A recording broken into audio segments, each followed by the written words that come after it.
चलिए, ब्रेक के बाद एक बार फिर से स्वागत है। आप देख रहे हैं इंडिया 24/7 नेटवर्क। दिन भर की बहुत सारी खबरों के बीच यहाँ पर अब हम पाकिस्तान के एक वायरल वीडियो की चर्चा करते हैं। सबसे पहले दरअसल इस वक्त एक वीडियो वायरल हो रहा है जो पाकिस्तान के साथ साथ भारत में भी विभिन्न जगहों पर सोशल मीडिया के साथ साथ टेलीविजन चैनल पर भी आपको देखने को मिल रही है। दरअसल ये leader of opposition Ayub Khan का है। ये दरअसल अयूब ये कहते देखे जा रहे हैं उस वीडियो में कि भारत किसी भी वक्त फिर से हमला कर सकता है, बड़ा अटैक कर सकता है पाकिस्तान पर। दरअसल वो ऐसा इसलिए कह रहे हैं क्योंकि पाकिस्तान को अब डर है कि ईरान के बाद में कहीं इजराइल की तर्ज पर भारत भी पाकिस्तान पर हमला न कर दे और हमले के बाद में ईरान पर कहीं इस पूरे मामले का इल्जाम ना ठोक दे। पहले ये अयूब खान का एक बयान हम आपको सुना देते हैं जो वायरल हो रहा है, उसके बाद हम आपसे चर्चा करेंगे। हमारे साथ अतिथि भी जुड़ेंगे। हैसियत लीडर ऑफ द ऑपोजिशन यहाँ पे और एक मुहिब वतन पाकिस्तानी मैं इस फ्लोर ऑफ द हाउस पे रिकॉर्ड पे लाना चाहता हूं कि हिंदुस्तान फिर अटैक करेगा, मोदी फिर अटैक करेगा। और वो चेयरमैन, सबसे पहली चीज ये है कि हिंदुस्तान का डिफेंस बजट इस वक्त 82 अरब डॉलर का है। 82 अरब डॉलर। पाकिस्तान का डिफेंस बजट जो है वो 7.7 अरब डॉलर का है। मैं कंपैरिजन सेक के लिए मैंने उसको डॉलर टर्म्स में कन्वर्ट किया, रुपी टर्म्स में भी आपको बता देता हूं। हिंदुस्तान का डिफेंस बजट हमसे 10.6 गुना ज्यादा। परसेंटेज में हम लोग देखें तो 1064% ज्यादा। और फिर भी हमने मुकाबला करना है। उनकी इन्वेस्टमेंट्स पे देखते हैं, हिंदुस्तान का इस वक्त डिफेंस बजट का बिल्डअप तकरीबन आपका जनाब चेयरमैन 9.5% उसने अपना इंक्रीज किया है। उसकी इकोनॉमी बढ़ी है, हुजम बढ़ा है, वो वहां पे डाल रहे पैसे। और इस पे जो इंपॉर्टेंट चीज है, आर्म्ड फोर्सेस में एक चीज कहते हैं, उसको कहते हैं teeth to tell ratio.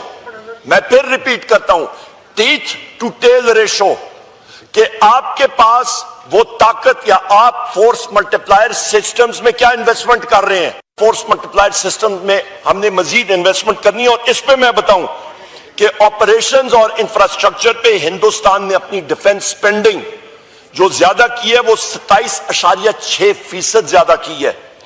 Operating expenses में, आपके गोलों में, आपकी गोलियों में, आपके मिसाइल्स में, जो उनका S-400 एंटी एयरक्राफ्ट सिस्टम्स है, बाकी सिस्टम्स, उस पे उन्होंने 25% इंक्रीज किया है। इसको जनाब चेयरमैन हमने जो चीज यहां पे करना है, पुश करना है हमारा, उसके मुकाबले में हम लोग क्या कर रहे हैं। तो चलिए, हमने आपको सुनाया कि आखिरकार अयूब का जो कि लीडर ऑफ अपोजिशन है पाकिस्तान में क्या कह रहे हैं। दरअसल वो ये कहते नजर आ रहे हैं इस वीडियो में कि भारत कभी भी अटैक कर सकता है। चलिए, क्या है ये माजरा, कैसे ये इस वक्त ये वीडियो वायरल हो रहा है, क्या वास्तव में ऐसा ही कुछ स्थिति है जो पाकिस्तान को डर समाये जा रहा है। इस विषय पर पूरी चर्चा करने के लिए हमारे साथ धीरेन्द्र पुंडीर जुड़ रहे हैं, वरिष्ठ पत्रकार हैं। धीरेन्द्र जी, सबसे पहले आपका स्वागत। नमस्कार। धीरेन्द्र जी, ये वीडियो आपने देखा अयूब का, क्या ये वास्तव में डराने वाली स्थिति ही है पाकिस्तान के पास में, डरने वाली स्थिति है क्या? देखिए, भारत की तरफ से अभी तक एग्रेसिवली कभी इस तरह का कोई हमला नहीं हुआ है जिससे कि अयूब को कोई डर पैदा हो। अगर हम लोग इसकी भी बात करें, 22 अप्रैल को पहले पाकिस्तान की तरफ से बाकायदा एक हिंसक कार्रवाई हुई, आतंकी हमला हुआ। और उसके तीनों जो अब पूरी जानकारी है, क्योंकि दोनों जिन लोगों ने उनको अपनी झोपड़ी में ठहराया था उससे पहले दिन और उनको रुकाया था और पहलगाम के, वो लोग अरेस्ट हो चुके हैं। तो लिहाजा ये कहना कि भारत की तरफ से कोई अटैक था, भारत ने पहले एक आतंकवादी हमले को झेला और उसके बाद चूंकि ये बहुत हो चुका था, लिहाजा इस बार भारत ने उनके आतंकी हेडक्वार्टर्स पर अटैक किया। बिल्कुल साफ करते हुए कहा कि हमने आतंकियों के हेडक्वार्टर्स को गिराया, ऊपर हमला किया है। हमने न तो किसी आम जनता के उस पर हमला किया, न कोई सिविलियन टारगेट हमने हिट किया और ना ही कोई मिलिट्रीली कोई टारगेट हिट किया। लेकिन आप जिस अयूब खान जो लीडर ऑफ अपोजिशन है उसकी उस भाषा को सुन रहे हैं, तो पाकिस्तान में हर राजनेता किसी ना किसी तरह सिर्फ मिलिट्री की जो जवान है उसी को बोलता है। उसका चेहरा अलग हो सकता है, उसकी पार्टी अलग हो सकती है, लेकिन जबान हमेशा पाकिस्तानी सेना की होती है। क्योंकि आप देखेंगे वो इस वीडियो में लगातार इस बात का जिक्र कर रहे हैं कि भारत का जो रक्षा बजट है वो 80 बिलियन डॉलर से ज्यादा का है, पाकिस्तान का 7.7 बिलियन डॉलर का है। दरअसल पूरी लड़ाई पाकिस्तान के जीडीपी को खाने की है, उनके बजट को खाने की है, और उसमें सेना के अलावा वो किसी के पास न चला जाए, ये सेना की एक पेशबंदी रहती है। क्योंकि जैसे ये युद्ध हुआ था तो जो भी एक्सपर्ट पाकिस्तान को जानते हैं उनको मालूम था कि इस बार के रक्षा बजट में पाकिस्तान में डिफेंस का जो हिस्सा है वो बहुत ज्यादा बढ़ने वाला है। उनके बजट में, आम बजट में जो रक्षा का हिस्सा है वो बहुत ज्यादा बढ़ने वाला है। तो ये भी बयान आपको रवि उसी की तरफ रखना होगा कि किस तरह से पाकिस्तान के राजनेता पाकिस्तान की मिलिट्री के हित के लिए कुछ भी बोल सकते हैं। और वहां की संसद का हाल तो ये है, कोई कहता है कि टांगे कांप रही थी, कोई एक दूसरे को मारने पे उतर आता है।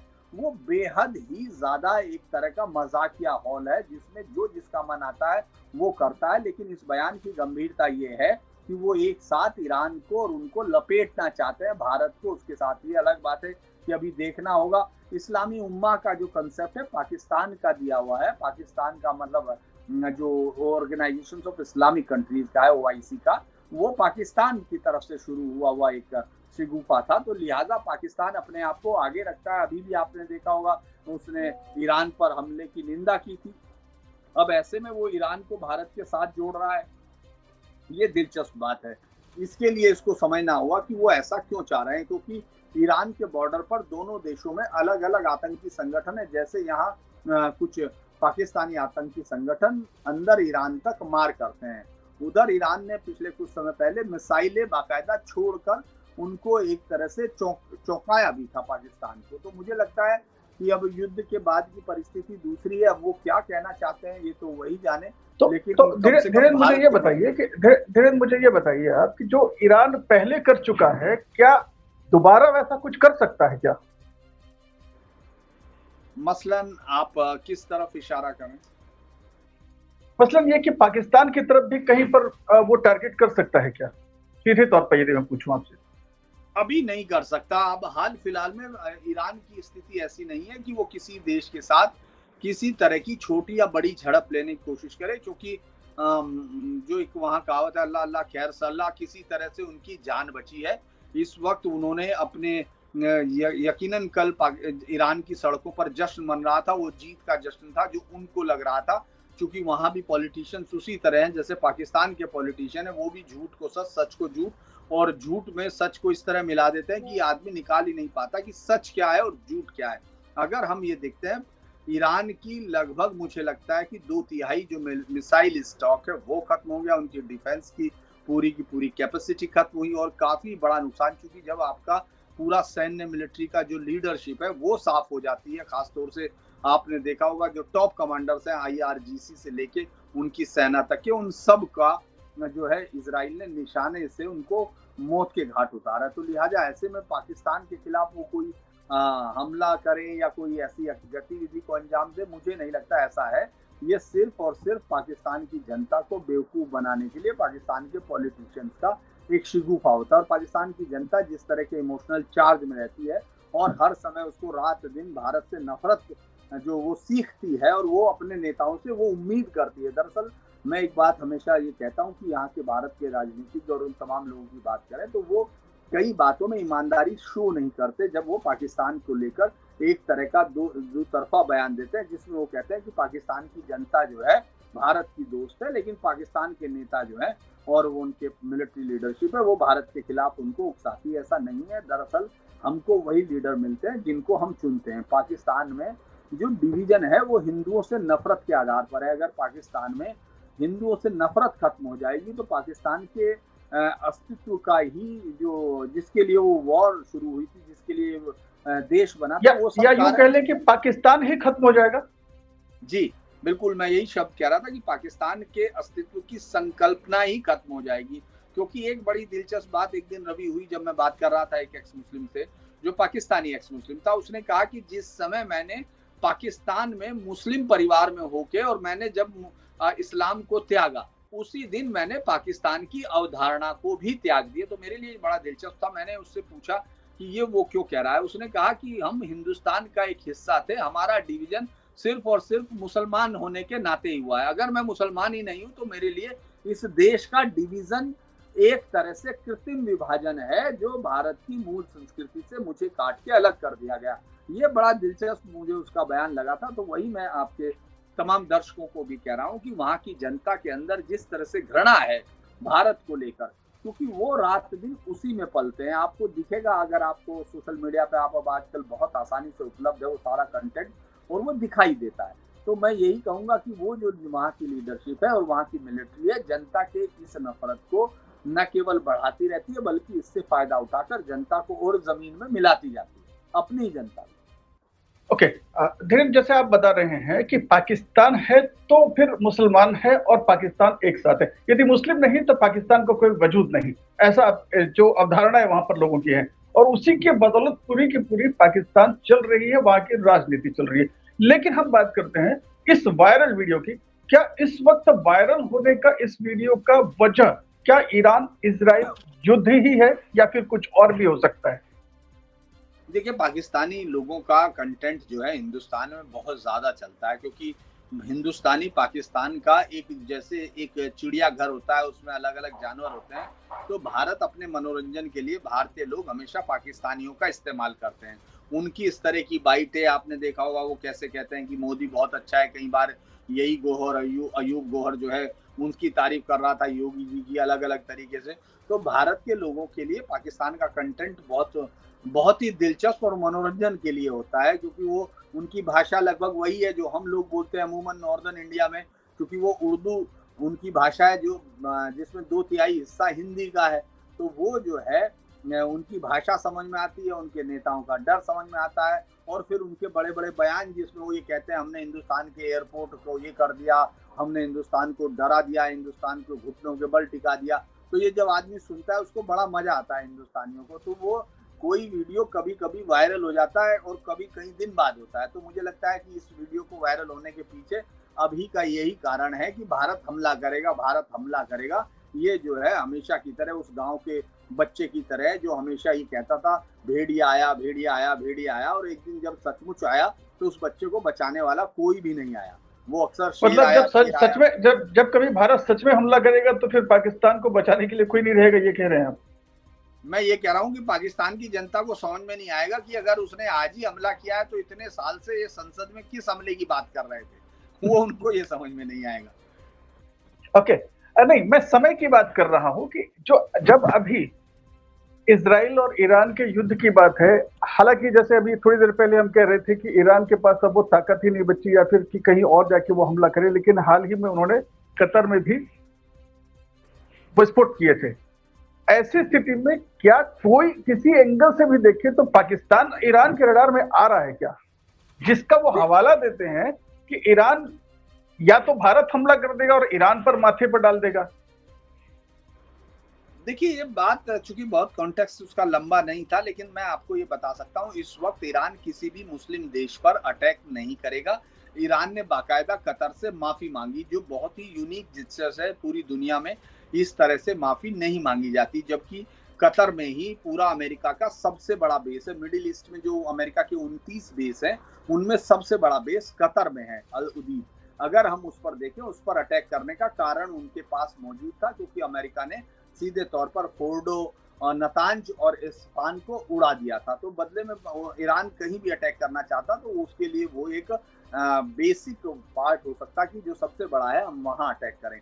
लेकिन ईरान ने पहले चेतावनी दे दी थी, यानी बता दिया था कि मैं हमला करूंगा। उसके बाद वो सारी इंटरसेप्ट हो गई थी। अमेरिकन उनको 13 मिसाइल बोलते हैं, ईरानियन उनको 19 मिसाइल बोलते हैं, जिसमें से सिर्फ एक मिसाइल वो भी खाली जगह पर जाकर गिरी।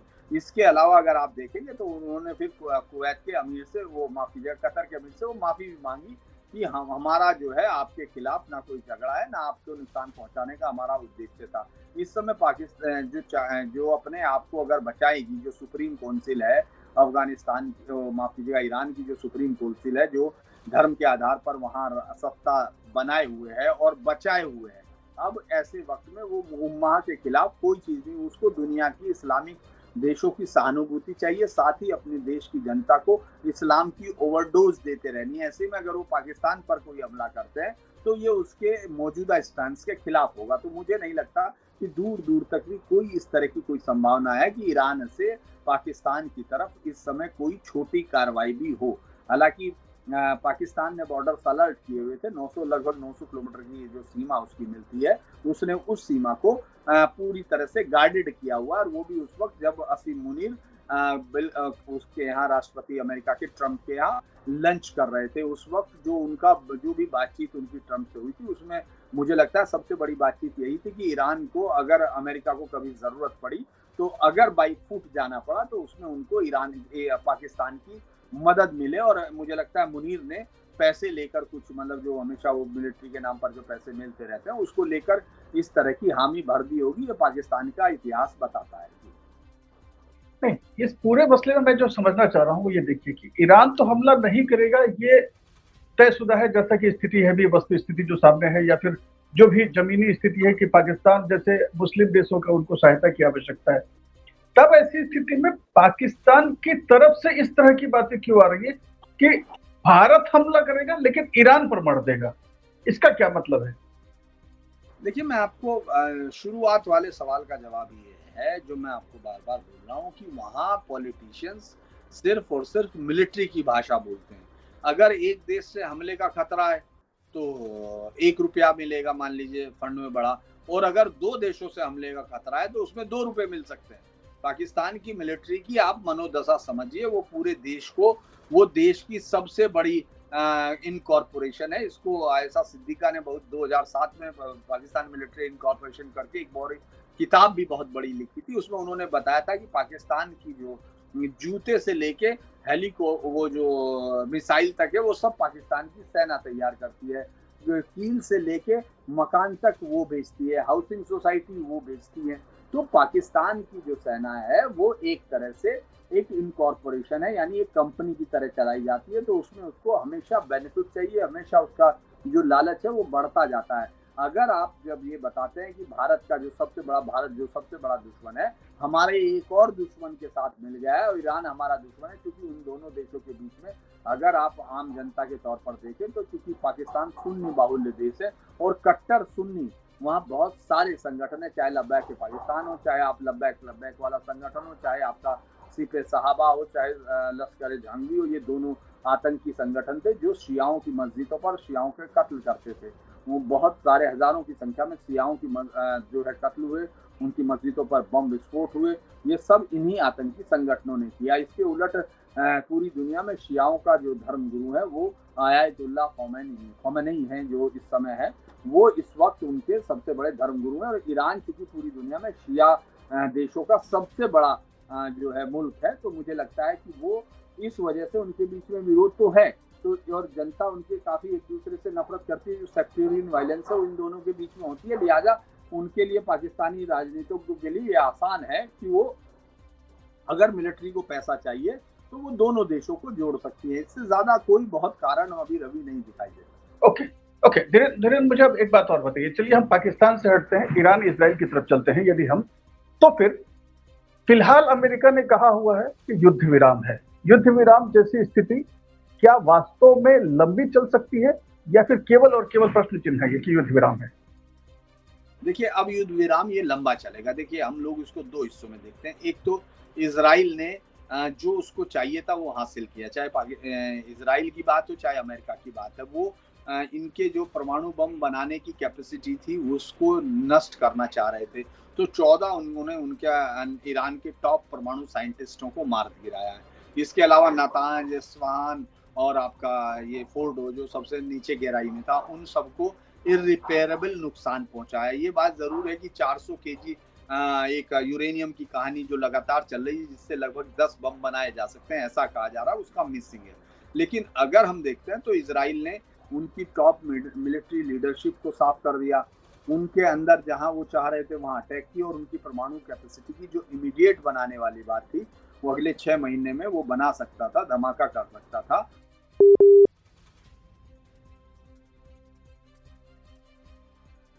चीज अगर हम देखते हैं तो ईरान जो है हाल फिलहाल में अभी अपने आप को दोबारा से, इससे जो नुकसान हुआ है, बहुत भयावह नुकसान हुआ है। भारत आने वाले जो छात्र हैं जो भारतीय थे, उन्होंने ये बताया, उनकी बाइट्स में था कि जब वो रास्ते से गुजर रहे थे तो हर तरफ उनको तबाही के निशान दिख रहे थे।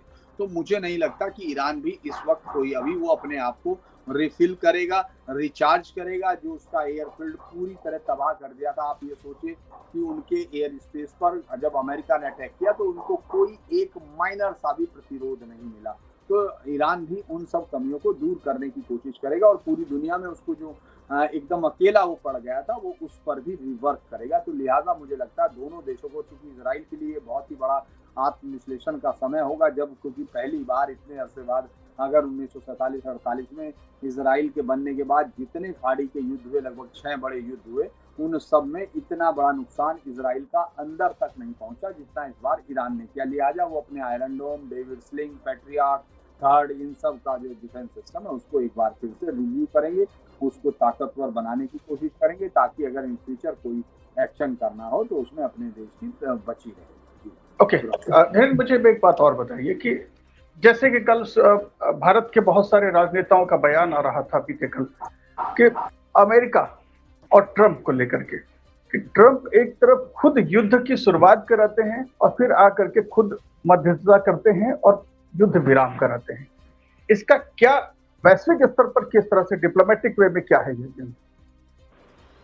देखो रवि, एक बात बिल्कुल साफ होनी चाहिए कि जो भारत के लोग जिस तरह विदेश नीति को देखते हैं उस तरह से विदेश नीति चलती नहीं है। विदेश नीति में ना नैतिकता होती है, ना ही किसी तरह की पक्षधरता होती है। उसमें सिर्फ एक चीज होती है, वो होती है मेरे देश का क्या फायदा है। उसमें चाहे उनको नैतिक होना हो या अनैतिक होना हो, उसके अलावा बाकी कोई चीज मायने नहीं रखती। और अमेरिका इस मामले में हमेशा से माना जाता है, और आप इसमें भी देखिए कि अमेरिका को तो फायदा ही हुआ है। अमेरिका के लिए चाहे भले ही हम और आप कह रहे हो कि उसको नुकसान हो गया या उसने उस पॉलिटिकल आइडिया को जो ट्रंप का मजाक बन रहा है, लेकिन ट्रंप जो हासिल करना चाहते थे उन्होंने किया। उन्होंने साफ कहा कि वो परमाणु बम नहीं बनाने देंगे, और बहुत लंबे समय से ये था। तो उन्होंने उनकी कैपेसिटी को नष्ट किया और अटैक किया उस पर, अमेरिका ईरान पर इतना बड़ा अटैक किया। इसके बावजूद आप देखो अमेरिका के प्रति कोई अटैक नहीं, अगर वो मिसाइल अटैक था तो वो बता के किया गया। तो ये अमेरिका को इस वक्त में ये बात कहने में, क्योंकि उसको डिटेरेंस पावर जो अमेरिका की है उसको वापस लाना वो चाहते हैं।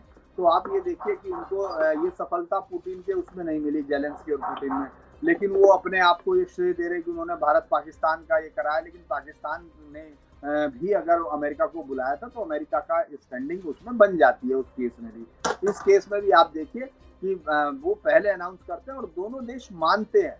और अब इसका फायदा अमेरिका का ये है कि अमेरिका का एक बहुत बड़ा एक स्टेशन है इजराइल, उसमें उनको जरूरत नहीं है कि उनको अपनी सेना भेजनी पड़े। इजराइल अपने आप से आगे करता है, तो वो उनका बचा रहा, मजबूत हुआ। और ईरान के अंदर उन्होंने जो उनको चाहिए था वो उन्होंने हासिल कर लिया। इसके अलावा कतर, मिडिल ईस्ट में उसकी पकड़ पहले से ज्यादा मजबूत दिखाई देगी, क्योंकि बहुत लंबे अरसे बाद, 22 साल बाद, 23 साल बाद अमेरिका ने सीधे युद्ध में कोई हिस्सा लिया। और वो जब 2003 में अटैक किया गया था तब भी मिडिल ईस्ट था, यानी इराक था, और इस बार ईरान है। तो इसलिए मुझे लगता है कि अमेरिका की आउटस्टैंडिंग, उसकी स्टैंडिंग उस इलाके में, मतलब वर्चस्व बढ़ाने की ये पूरी कहानी।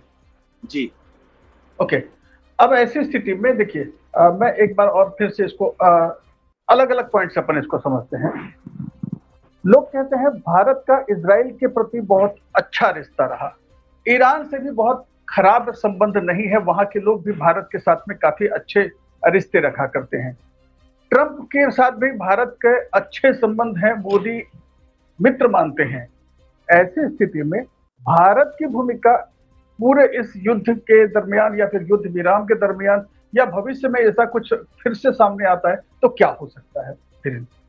देखिए, सबसे बड़ी बात यह है कि भारत का जो 90% जो ऑयल है वो इंपोर्ट है, मतलब जो एनर्जी जो है उसको 90% ऑयल इंपोर्ट पर चलती है, जिसमें से लगभग 40% अब, चूंकि भारत की सरकार ने डाइवर्सिफाई किया है। बहुत बड़ी वैचारिक, मुझे लगता है कि बहुत ही बड़ा विजन है कि भारत ने जो पहले लगभग 70 से 80% सिर्फ इसी क्षेत्र से आता था, मिडिल ईस्ट से, अब भारत ने उसको 40% तक ला दिया। दुनिया के 40 देशों से अब वो एनर्जी के लिए ऑयल और LNG इंपोर्ट करता है।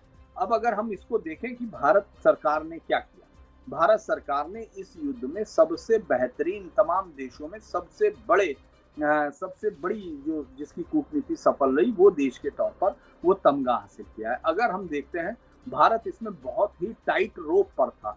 यानी आप ईरान के साथ भी बिगाड़ते तो नुकसान था, क्योंकि चाहबार में जिस तरह से हमने CIS कंट्री में पाकिस्तान को बाईपास करके वहां एक बड़ा हम लोग पोर्ट बना रहे हैं, जिससे और जिसमें एक हिस्सा उसका शुरू भी हो रहा है।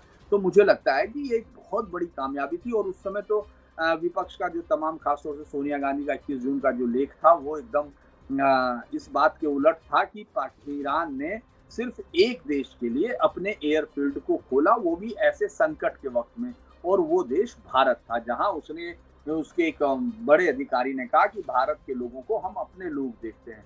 और उसी समय में आपने देखा इजराइल से भी भारत अपने लोगों को लाने में सफल हो रहा था, और इजराइल के अंदर किसी किस्म की भारत को लेकर कटुता नहीं थी। तो इतना बड़ा बैलेंस दिखाना, मुझे लगता है ये एक राष्ट्रीय कूटनीति की बड़ी सफलता गिनी जानी चाहिए।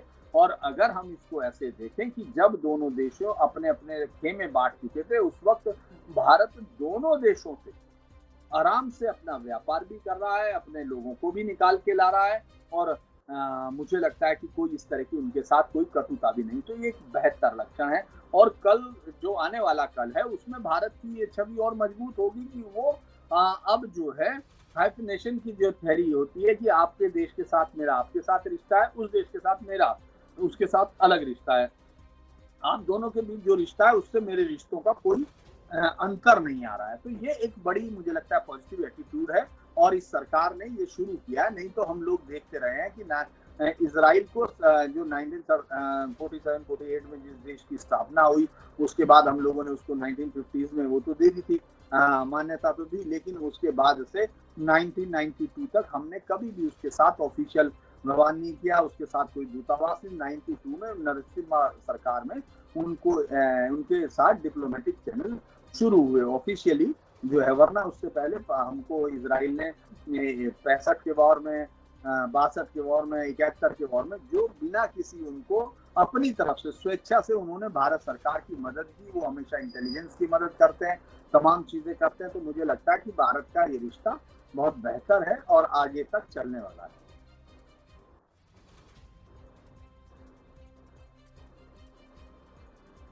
जी रवि, आप तक मेरी आवाज आ रही है? आपसे जानना चाह रहा था धीरेन्द्र कि मैं ये समझना चाह रहा हूं कि भारत जिस तरह से, जैसा भी आपने कहा कि इजराइल के साथ भी अच्छे संबंध और ईरान के साथ भी अच्छे संबंध, दोनों के साथ अच्छे संबंध रखते हुए डिप्लोमेटिक वे में विश्व स्तर पर अपनी एक अलग छाप छोड़ता है, लेकिन वहीं दूसरी तरफ अमेरिका जो है वो सीधे सीधे ईरान से टकरा जाता है। तो ये दो तरह की डिप्लोमेसी हम देख रहे हैं। वास्तव में किसे आप बेहतर मानेंगे? देखिए, अमेरिका के वहां हित है, भारत का वहां कोई लोकस स्टैंडा ही नहीं है। उस युद्ध में भारत ने कभी इस तरह की कोई पॉलिसी नहीं की कि अपने दुश्मनों को वो या उसको जिससे दुश्मनी हो वहां जाके अटैक करे। लेकिन अमेरिका वर्ल्ड ऑर्डर में अपने आप सबसे बड़े, अब ये यूनिपोलर वर्ल्ड है। अगर कोल्ड वार के समय में बाइपोलर वर्ल्ड हुआ करता था, एक तरफ रूस एक तरफ अमेरिका, लेकिन हम देख रहे हैं जब से रशिया 1991 में टूटा, पेरेस्ट्रॉइका और ग्लासनोस्ट प्रोग्राम के साथ जब उसको तोड़ा गया, तो वो उस वक्त के बाद से अमेरिका इस वर्ल्ड को यूनिपोलर ले चला रहा है। और हिंदुस्तान ऐसी कभी शक्ति नहीं है जो कि वो पूरी दुनिया में अलग अलग जगह जाकर अपनी सैन्य शक्ति के सहारे कोई चीज को हल कर रहा हो। लेकिन अमेरिका ने WMD के नाम पर, वेपन ऑफ मास डिस्ट्रक्शन के नाम पर, उसने सारे और फील्ड के उनके तमाम जगह, अगर आप इराक की अगर उनकी बिजनेस को देखते हैं तो उनके तमाम ठेके अमेरिका के पास है। बिलियंस ऑफ डॉलर का उनका बिजनेस जो है अमेरिका ने कैप्चर किया। यहाँ तक कि जो उस समय उपराष्ट्रपति हुआ करते डिक चैनी, उनकी कंपनियों को उस वक्त भी $8 बिलियन का रिकंस्ट्रक्शन के टेंडर्स मिले थे। तो ये जो अमेरिका की पॉलिसी है वो भारत की पॉलिसी से बिल्कुल अलग है, और दोनों की स्थिति भी अलग है। अमेरिका पूरे वर्ल्ड में एक बहुत बड़ी ताकत है, और भारत सिर्फ सॉफ्ट पावर के साथ आगे बढ़ रहा था। अब उसने अपनी हार्ड जो पावर है, जो हार्ड, जिसको कह सकते हैं कि अब रक्षा शक्ति को भी वो बढ़ाता है, क्योंकि भारत जब 1911-12 में लगभग 234 करोड़ रुपए का मुश्किल से निर्यात किया करता था डिफेंस का, और दुनिया के सबसे बड़े आयातक में से था, हथियार के नंबर 1 इंपोर्टर था। लेकिन अगर हम अभी देखें तो 26,000 करोड़ का भारत ने पिछले वित्त वर्ष में निर्यात किया है डिफेंस जो इक्विपमेंट का, और अगले 2027-23 तक हम इसको ले जाकर 47-50 हजार करोड़ तक ले जाने का प्लान है। और हमारा तो कुल मिलाकर धीरेन्द्र हम ये समझे कि युद्ध नहीं, बुद्ध जो कह रहे हैं भारत के प्रधानमंत्री मोदी, वही कारगर होगा आगे चल के भारत के हित के लिए, राइट? यही बात है, क्योंकि भारत का एकदम नेचर अलग है। भारत हमेशा पूरी दुनिया में, हम लोग आज से नहीं, अगर हम इतिहास की तरफ गोल्डन रोड भी देखें तो हम लोग गोल्डन रोड पर चलने वाले लोग हैं, जिन्होंने हमेशा से दुनिया में विश्वास अर्जित करके और अपने नैतिक मूल्य के लिए अपने आप को नुकसान भी पहुंचाया। दुनिया की राजनीति में नैतिकता का कोई अर्थ नहीं होता विदेशी नीति में, लेकिन भारत ने नैतिकता का बहुत बार नैतिकता के आधार पर ही बढ़ने का पूरा प्रयास किया है। ओके धीरेन्द्र जी, आपका बहुत बहुत धन्यवाद। आपने पूरे अलग अलग बिंदुओं के आधार पर अपने इस पूरे विषय को बिल्कुल आम लोगों के लिए एकदम स्पष्ट किया। चलिए बहुत बहुत धन्यवाद। अब एक छोटे से ब्रेक का वक्त है। ब्रेक के उस पार जब मिलेंगे तो बहुत सारी खबरें आपके लिए इंतजार कर रही हैं। जाइएगा मत, एक छोटा सा ब्रेक ले रहे हैं। देखते रहिएगा इंडिया 24/7।